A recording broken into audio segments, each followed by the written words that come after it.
Wilt Chamberlain wasn't just a basketball player, he was a phenomenon. A man whose talent inspired awe, whose presence commanded respect, and whose legend grew with every game. Yet behind the records and the roar of the crowd, there were secrets even his closest friends couldn't defend. Yeah. You made a statement, and this statement's going to follow you around for a while, that you slept with 20,000 women. You made that statement. Now, NBA legends are finally revealing the moment Wilt crossed the line, and why his own choices may have defined his destiny.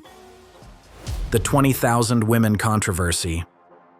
In 1991, Wilt Chamberlain stunned the world with his autobiography, A View from Above, claiming he had slept with over 20,000 women. He calculated this from age 15, averaging 1.2 new partners per day, calling himself a sexual superman and crediting his stature, confidence, and NBA fame. The reaction was immediate and fierce. Feminist writers condemned the claim as patriarchal entitlement, reducing women to conquests. The timing worsened matters. At the height of the AIDS crisis, following Magic Johnson's HIV disclosure, people questioned Chamberlain's health practices and whether he was glamorizing risky behavior. Late-night hosts joined the mockery. David Letterman and Jay Leno ridiculed the claim, while Conan O'Brien warned, "Well, we got to talk about this. You made a statement, and this statement's going to follow you around for a while, that you slept with 20,000 women. You made that statement. Now." And I gotta say, that's the kind of thing that you say, and then people bring it up later. Well, we got to talk about this. You made a statement that you slept with 20,000 women. That's the kind of thing people bring up later on. Chamberlain attempted to reframe it as educational, and then people start thinking, not only that, I'm teaching them mathematics. Back then, there was no, teams were flying chartered planes. I mean, when they were flying, they were taking buses. Yeah. Or they were taking regular planes.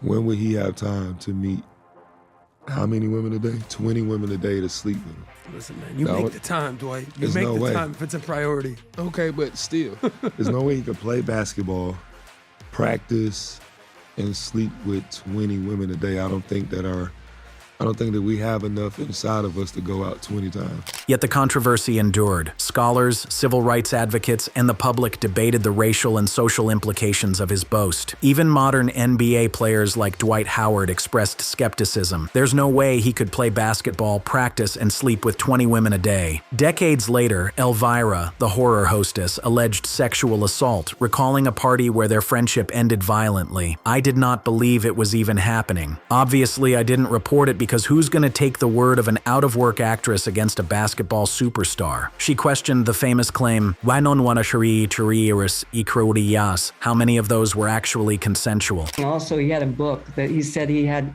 20,000 sexual conquests, And it made me really wonder, how many of those were actually consensual? Had to wonder about that. What was once seen as a boastful exaggeration became a point of serious scrutiny. Chamberlain's 20,000 women claim remains controversial, intertwining his personal life, public image, and legacy, showing that even legends face complicated truths beyond the game.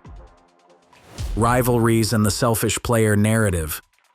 Wilt Chamberlain's NBA career was as controversial as it was dominant. Critics often labeled him selfish, a stat patter, and more focused on personal glory than team success. These debates centered largely around his legendary rivalry with Bill Russell of the Boston Celtics. In 142 head-to-head games, Russell's Celtics dominated, holding a 57-37 regular season edge and 29-20 in playoffs, including a 7-1 series record that repeatedly eliminated Chamberlain's teams. Statistically, Wilt often outshone Russell, averaging 30 points and 28 rebounds in their matchups, compared to Russell's 14 points and 24 rebounds. But Russell's leadership and focus on defense led to 11 championships versus Chamberlain's 2. Critics argued that Wilt lacked the selflessness or killer instinct Russell embodied, yet off the court, the two maintained a genuine friendship. Russell recalled, "We were friends, not just acquaintances, not just competitors, but friends." Remember him for me.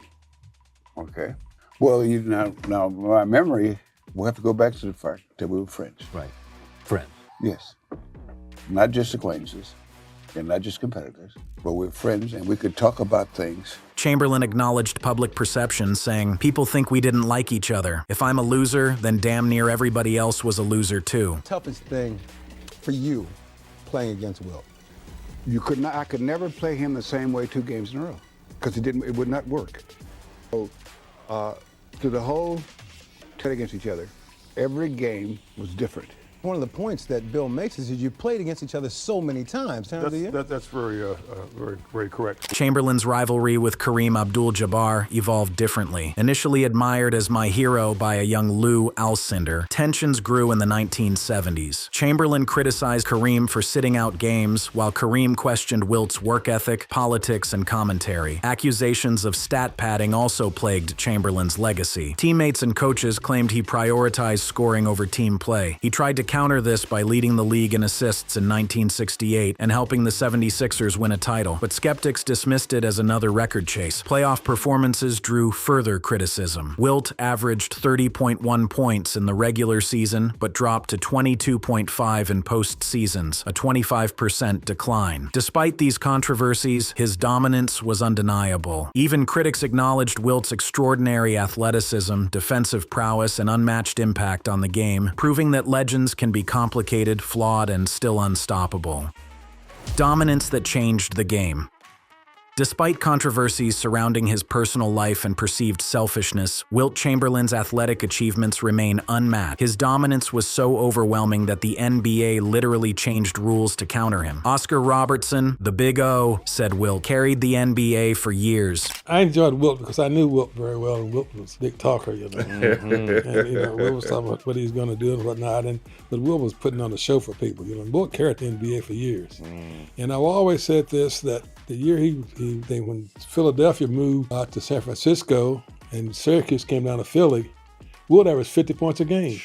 And people don't say anything about it. Recalling the 1961-62 season when Chamberlain averaged 50 points and 25.7 rebounds per game, including 45 games of 50-plus points and 7 straight 60-point games. Chamberlain's most iconic feat came on March 2nd, 1962 against the New York Knicks. He scored 100 points in a single game, shooting 36 of 63 from the field and 28 of 32 free throws, nearly 60% of his team's points. Reflecting on that night, Chamberlain told Conan O'Brien, "They were really embarrassed, and my mother scolded me when I got home. It was not an easy night." His physical gifts were extraordinary. Standing 7 feet 1 inch, he high jumped over 6 feet 6 inches, ran the 100-yard dash in 10.9 seconds, triple jumped over 50 feet, and threw the shot put 53 feet 4 inches. The NBA implemented the Wilt rule, widening the free throw lane from 12 to 16 feet, banned offensive goaltending, and even prohibited dunking free throws because of his unique leaping ability. Well, I really wish it was. Actually, they were really very embarrassed about the whole thing. And so they were mad at me,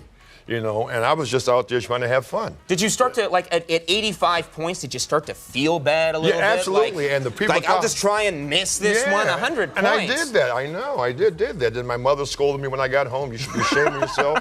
You know, it was not an easy night. Chamberlain also dominated beyond basketball, earning induction into the International Volleyball Hall of Fame in 1978. LeBron James, after passing Wilt on the all-time scoring list, praised him. Wilt as a player? A lot of things. One of the most dominant forces we ever had in our game, along with Shaq. One of the greatest Lakers to ever play the game. 100-point scorer. One of the greatest scorers, rebounders ever played this game. Multi-sport dimension, type of athlete. Somebody people's never seen someone like that in that era. So just dominant in all walks of life, not only just basketball. One of the most dominant forces we ever had in our game. Mustamanani's multi-sport dimension type of athlete. People have never seen someone like that in that era. Wilt's dominance forced players, coaches, and leagues to adapt. Yet despite his physical superiority and record-breaking feats, he was not invincible. His death at 63 reminded the world that even legends face the limits of mortality, sparking as much controversy as his life had.